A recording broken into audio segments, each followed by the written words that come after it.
Hi everyone, and welcome to topic 3 and 4. For topic 3 and 4, you're going to be reading chapter 4 and chapter 5. And you're going to have quiz right here if you look at it. Quiz over topic 3, which is chapter 4, and quiz over topic 4, which is on chapter 5. In chapter 4, we're going to be looking at the market forces of supply and demand. You'll notice that supply and demand is one of the most important concepts. And when we focus on supply and demand is going to be dealing with buyers, whereas supply is going to be dealing with sellers. If you look here at the demand curve, you notice a downward sloping curve between two different variables, the price of a product and the quantity of a product. And we look at the demand curve, we're focused on individual demand and market demand. So the market demand is going to include all the individuals, and that will drive the market. The factors that will cause a shift in the demand curve, either to the right or to the left, are going to be looking at the following factors.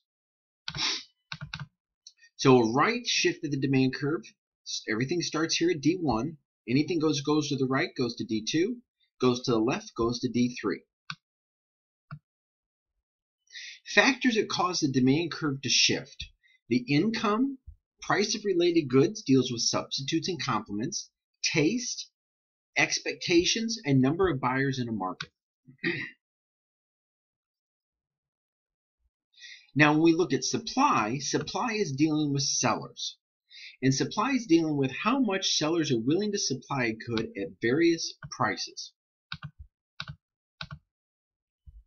Here's an example of a supply curve. You notice with the supply curve, it's upward sloping between the price of a product and the quantity that's available.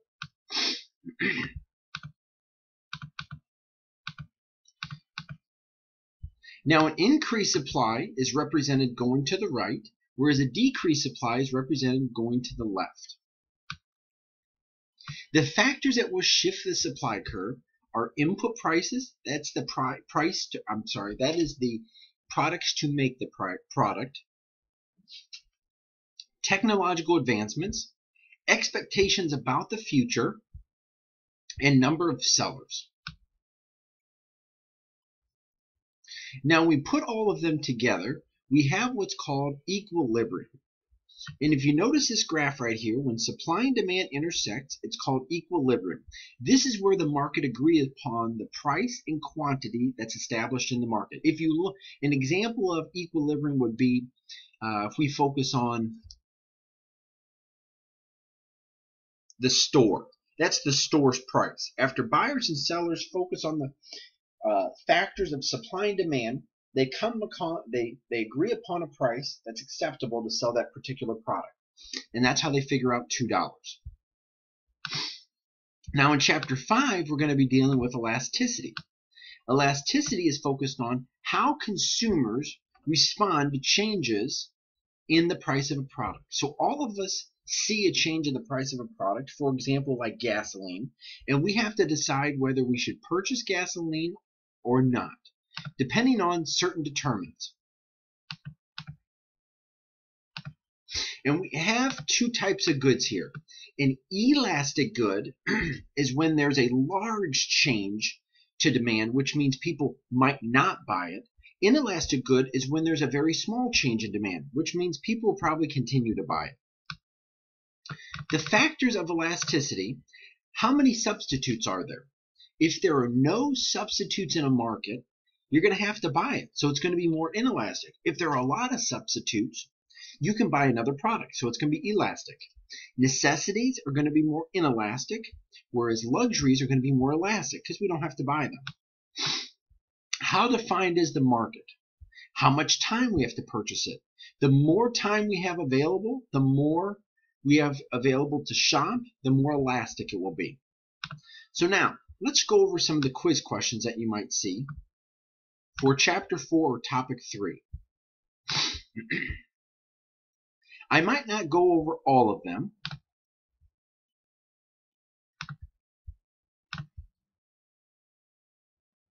but at least to give you a good study guide to what you might expect.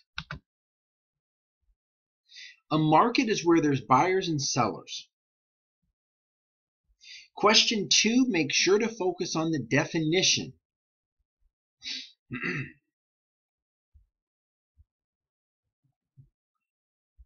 Question 3, make sure to focus on the law of demand.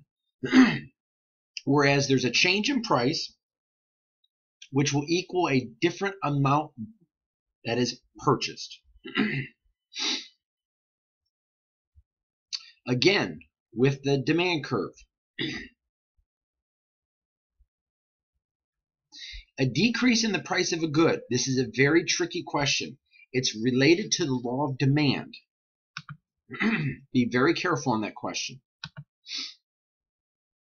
Now, factors that do not shift the demand for a good or service is the price of the product.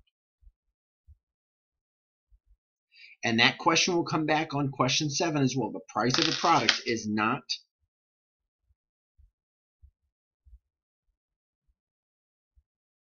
Question 8 is dealing with the supply curve and the law of supply. Question 9, again, it's just like that other question with demand. Be very careful with this question. This is dealing with the law of supply. A lot of people get that confused. At $8 right here, if we look at $8, there's 45 units on the shelf. There's only 20 units that people want. If we're at $4, there's 40 people that want it. There's only 15 on the shelf. So what exists? A surplus or shortage? Now, if whatever exists, what will happen to prices? Find equilibrium price, where buyers and sellers agree upon.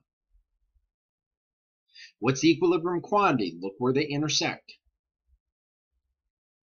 At price of $20. So you go right here at $20. Here's how much people want, 500 units. Here's how much that's supplied, 300 units. Question 15, at a price of $15. There are 600 people that want it. So that's where it hits the demand curve. There are only 200 on the shelf.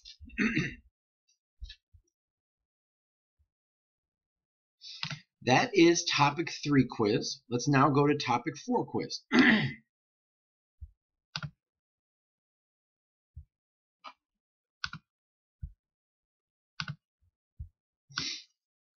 Now, I recommend really reviewing these resources I have here as well. I think it'll be very helpful.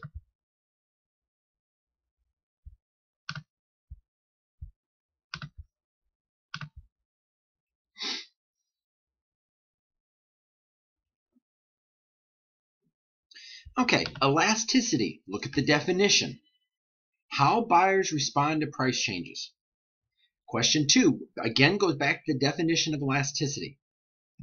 Question 3, which one is most likely to have the most price inelastic demand? Which one are people gonna have to buy? Remember, the more broad we are in a market, the more inelastic it'll be. Question 4 deals with the same thing. Question 5 looks at the determinants of elasticity. Question 6, the price elasticity of demand for good will be relatively large when. So look at the determinants again and look at which one's elastic. This one you're going to have to deal with the equation of a price elasticity of demand, which is the percentage change in quantity demanded over the percentage change in price. So the question 7 and 8 will deal with that. And question 9 and question 10. So I'm going to give you a good website maybe to utilize. If you go to Google and you put in Midpoint Method and price elasticity of demand and calculator. If you go right here, you'll notice there's calculated elasticities. And if you look right here at this formula, you'll notice that the change, all you do is put in input Q2, Q1. So let me show you this right here. When the price of a watch was $25, the jewelry shop sold 20. When it raised from $35, it sold 14. So let's put in the numbers here. So they sold, so 20 to 14, 20 minus 14, divided by 20 plus 14, divided by 2. all of that divided by 14 minus 1. So it's 25 minus 35 divided by 25 plus 35 divided by 2. This will give you the elasticity coefficient. And that's the formula that you want to use. This will give you the best estimate, the midpoint method. Make sure to have your work completed by the due date. And if you have any questions, let me know as I look forward to your effort.